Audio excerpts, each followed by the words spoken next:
ఈ రోజు మనం ఆరాధన చేస్తున్న దేవుడు ఎవరంటే అధికారము కలిగిన దేవుడు.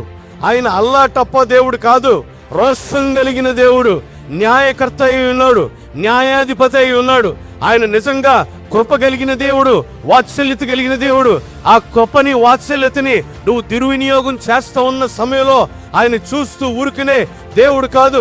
దయచేసి ఆయన కృపని ఎవరు దుర్వినియోగం చేయొద్దు, ఆయన వాత్సల్యతని ఎవరు వేస్ట్ చేయొద్దు.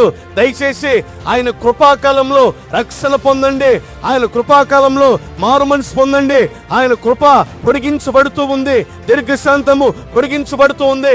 ఆ కృప వెంబడి కృప పొందుకుంటున్న నువ్వు ప్రతిరోజు ఆయన వాత్సల్యతలో బ్రతుకుదువుగాక. మత్తయి సువార్త 28వ అధ్యాయం ఆయన వెళ్ళిపోతూ చెప్పిన మాటలు 28:18. యేసయ్యకి పరలోకములో భూమి మీద ఏమనుంది?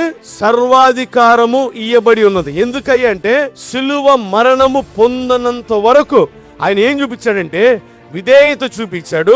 ఆయన సేవకుని రూపాన్ని ధరించి తనకు తాను రిక్తునిగా ప్రదర్శించాడు. కాబట్టి యేసు ప్రభు పేరుని అన్ని నామాల కంటే తండ్రి పైన చేర్చాడు. ఆ అన్ని నామాల కంటే పైనున్న యేసయ్య నామం. కాబట్టి యేసయ్య చెప్తున్న మాట ఏంటంటే పరలోకములోను భూమి మీదను నాకు సర్వాధికారం ఇవ్వబడి ఉన్నది. 195 దేశాలని పరిపాలించేవాళ్ళనుకుంటారు ఈ 195 దేశాల మీద మాకు సర్వాధికారం ఉందని. కానీ దేశాలను నీటి మీద జల్లిన దేవునికి ఈ భూలోకం అంతటి మీద సర్వాధికారం ఉండటమే కాదు, ఆయన పరలోకంలో ఉన్న దేవదూతలకు చక్రవర్తి అయి ఉన్నాడు, సహస్రాధిపతి అయి ఉన్నాడు, రథసారథి అయి ఉన్నాడు. అల్లాటప్ప దేవుడు కాదు ఈయన.